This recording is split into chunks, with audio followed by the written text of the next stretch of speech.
अस्सलाम वालेकुम स्टूडेंट्स। जो हमारा नेक्स्ट टॉपिक है वो है properties of geometric mean. Geometric mean की फर्स्ट प्रॉपर्टी ये है कि अगर आप किसी भी डाटा सेट का ज्योमेट्रिक मीन और थीमेटिक मीन फाइंड आउट करते हैं तो ज्योमेट्रिक मीन का आंसर कम आता है।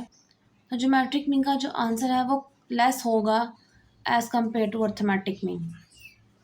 बाकी जो तीन प्रॉपर्टीज़ हैं आप उसको ऐसे ही याद कर लें, क्योंकि आप मेजर स्टैट्स के स्टूडेंट्स नहीं हैं, तो एज इट इज़ ही इसको ऐसे याद कर लें बाकी तीन प्रॉपर्टीज़ को। नेक्स्ट हमारे पास है applications of geometric mean. Geometric mean हम यूज़ करते हैं स्टॉक इंडेक्सेस को फाइंड आउट करने के लिए। अगर आपने कोई एनुअल रिटर्न रेट निकालना हो पोर्टफोलियो पोर्टफोलियो के लिए यूज़ करते हैं। आपके पब्लिक हेल्थ में अगर हमने कोई सेल डिवीजन या बैक्टीरियल ग्रोथ की स्टडी करनी हो उसको उसके लिए हम ज्योमेट्रिक मीन यूज़ करेंगे, उसकी एप्लीकेशन डाटा सेट की वहाँ पे आएगी। या आपने एवरेज ग्रोथ रेट देखना हो तो उसके लिए हम ये यूज़ करते हैं।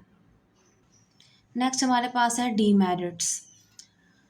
डीमेरिट्स जहाँ पे आपके पास ज्योमेट्रिक मीन का फॉर्मूला फेल हो जाए या उसके कोई ना कोई नुकसान हो, ठीक है।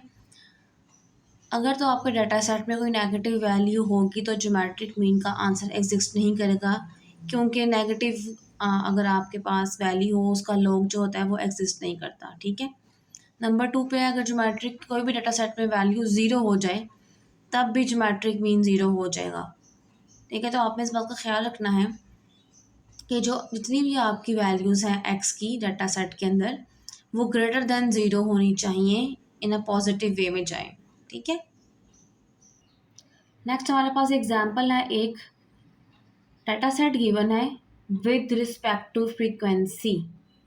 जब भी फ्रीक्वेंसी का कॉलम आपके पास आ गया है तो इसका मतलब ये है कि अब ये ग्रुप डाटा है, ठीक है।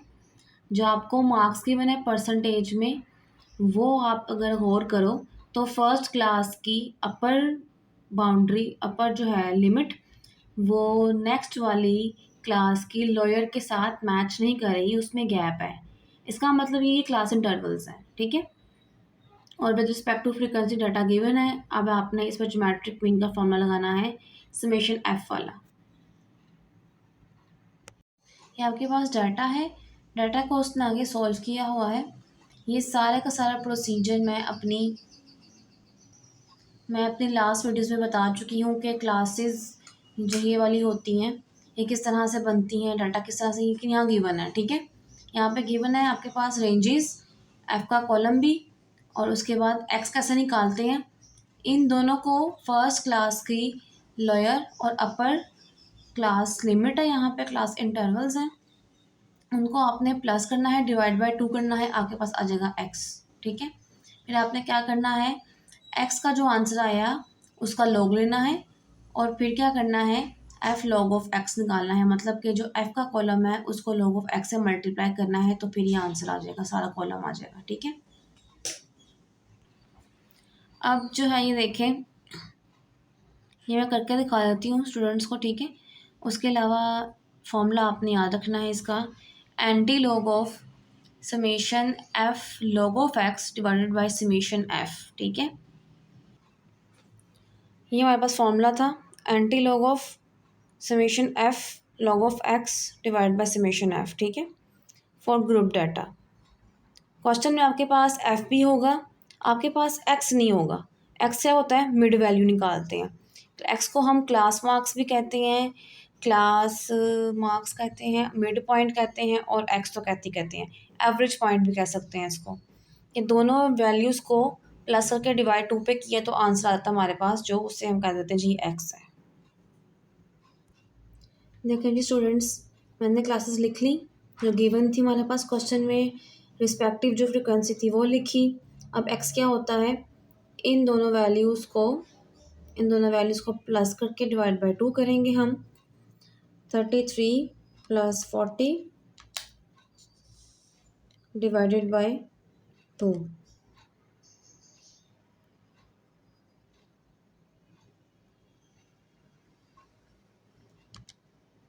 आंसर आया 73/2। आपने क्या करना है, वो जो ST वाला होता है बटन वो प्रेस करना है, आपके पास पॉइंट में आंसर आ जाएगा 36.5।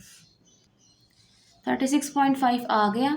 सिमिलरली आपने क्या करना है, फिर उसी का लॉग निकाल लेंगे आप, ठीक है, मल्टीप्लाई कर देंगे एफ के साथ। सिंपल कैलकुलेशन अब आपके पास आ जाएंगी, कोई अब ज़रूरत नहीं है ज़्यादा समझाने की अब आपको, ठीक है, अब आप समझदार हो चुके हैं। फिर जो रिक्वायरमेंट्स होती हैं आपके पास फार्मूलाज की, आप उसके अकॉर्डिंगली समेशंस निकाल लेते हो, डिवाइड कर देते हो, आपके पास आंसर आ जाएगा, सिंपल। नेक्स्ट एग्जांपल हमारे पास है, आपके पास क्लास लिमिट्स गिवन है, रिस्पेक्टिवली आपके पास फ्रिक्वेंसी गिवन है, और फिर क्या किया इन्होंने, इसको सॉल्व कर लिया। सेम जैसे अभी पीछे आपको समझाया है वैसे ही से आपने सेम इसको सॉल्व करना है। एक और एग्जांपल हमारे पास है, geometry mean of the following group data for the current distribution of weights. अब आपके पास है, देखो आपके पास ये जो वेट्स है ना, देखो इसकी अपर और इसकी लोअर दोनों सेम है, इट मीन्स ये क्लास बाउंड्रीज हैं, और नंबर ऑफ फ्रिक्वेंसी साथ गिवन है आपके पास।